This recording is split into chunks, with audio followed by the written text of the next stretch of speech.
நம்ம இன்றைக்கி பார்த்துக்கிட்டு இருக்கிறது பாரம்பரிய வைத்தியம். பாரம்பரிய வைத்தியத்தில் விரல் வலிக்கான மருத்துவம். விரல் வலிக்குது, ஏன் வலிக்குது? அதிக அளவு எழுதிக்கிட்டு இருக்கவங்க விரல் வலிக்கும். மண் தோன்றுறாங்க இல்லையா, அவங்களுக்கு விரல் வலிக்கும். அதிக நேரம் வெங்காயம் உரிக்கிறவங்களுக்கு விரல் வலிக்கும். அதிக நேரம் எழுத்தாளர்கள், கண்டிப்பாக வங்கியில் வேலை செய்கிறவங்க, கணினியில் வேலை செய்கிறவங்களுக்கு இந்த விரல் மட்டும் வேலை செய்கிறதால அந்த வலி இருக்கும். அந்த வலிக்கான மருத்துவத்தில் கிராம்பு, ஜாதிக்காய், கொளிஞ்சி இலை, தேன்,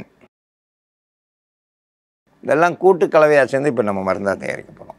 விரல்கள் வலி, தூங்காமல் அதிக நேரம் வந்து கடின உழைப்பு, கைக்கு மட்டும் வேலை கொடுத்துட்டு இருந்தாங்கனாக்கா நரம்புகளில் எல்லாமே வந்து அதாவது மரத்து போயிடும். சில பேருக்கு வந்து ரத்தோட்டங்கள் வந்து செம்மையாக போகாமல் இருக்கும்.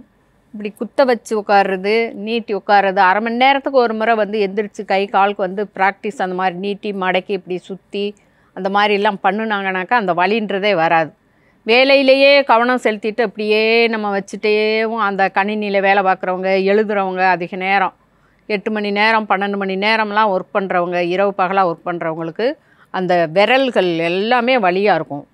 அதுக்கு என்ன செய்யணும்? இரவு நேரத்தில் நீங்கள் ஓய்வு நேரத்தில் போய் வெது வெதுன்ற வெந்நீரில் கையை நல்லா ஓட்டி இப்படியே வருடி வருடி விட்டிங்கனாக்கா அந்த வலியெல்லாம் போயிடும். ரத்த உறைதல் அப்படின்றது இருக்காது.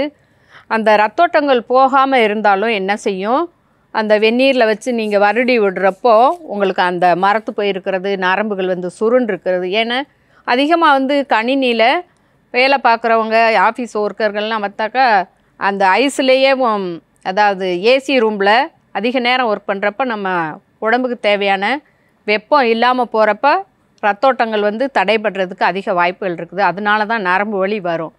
நம்ம ஒரே சீதோஷ்ண நிலையில் வச்சுக்கிறணும், நேரத்துக்கு நல்லா சாப்பிடணும். கைக்கு 1 மணி நேரம் 2 மணி நேரத்துக்கு ஒரு முறை ஓய்வு கொடுத்து கைகளை நல்லா கால்களை அசைவு கொடுத்தீங்கனாக்கா ஒரே சீரோட்டமாக ரத்தம் போய் வந்துச்சுனாக்கா அந்த வலின்றதே இருக்காது. கை விரல்கள் வலிக்கான மருந்து தயாரிக்கும் முறையை பற்றி பார்க்கலாம். கொளிஞ்சி இலை சாறு எடுத்து வச்சுருக்கிறோம் ஒரு 20 மில்லி அளவுக்கு. இப்போ இது கூட ஜாதிக்காயும் கிராம்பும் பிடிச்ச பொடி, கொளிஞ்சி சாரோட பொடி கூட சேர்த்துக்கிறலாம்.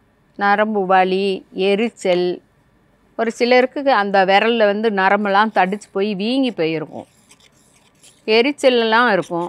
அது வந்து ரத்தோட்டங்கள் வந்து தடைப்படுதுன்னு தெரிஞ்சுக்கிறணும். கசப்பு, துவர்ப்பு, இனிப்பு எல்லாமே இருக்கும். கை விரல் வலி வந்துருச்சுனாக்கா இந்த மருந்தை தயார் பண்ணி குடிங்க. வலி போக வரைக்கும் குடிங்க. ஒரு 7 நாள் அப்படி தொடர்ந்து கூட குடிக்கலாம். காலையில் குடிக்கிறதுனா காலையில் குடிங்க. மாலை வேளையில் குடிச்சிங்கனாக்கா மாலை வேளையில் வெறுவேறாக இருக்கிறப்போ குடிச்சிங்கனாக்கா அந்த விரல்கள் வலி எல்லாம் நரம்பு விடைச்சி எரியிறது, வீங்கிக்கிறது, அந்த மாதிரி இருக்கிறதெல்லாம் வந்து சரியாகும். விரல்கள் வலி சரியாகிறதுக்கு இது ஒரு சிறந்த மருந்து. விரல் வலிக்கு வந்து கிராம்பு, ஜாதிக்காய், கொளிஞ்சி இலை, தேன் இதெல்லாம் கூட்டு கலவையாக சேர்ந்து மருந்தாக தயாரிச்சிருக்கோம். இதை அப்படியே குடிச்சிட்டு வந்தோம்னா விரல் வலி குறையும். விரல் வலிக்கு இது ஒரு சிறந்த மருந்து. இந்த மருந்தை பயன்படுத்தி பயன்பெற வேண்டும் என்று கேட்டுக்கொள்கிறேன்.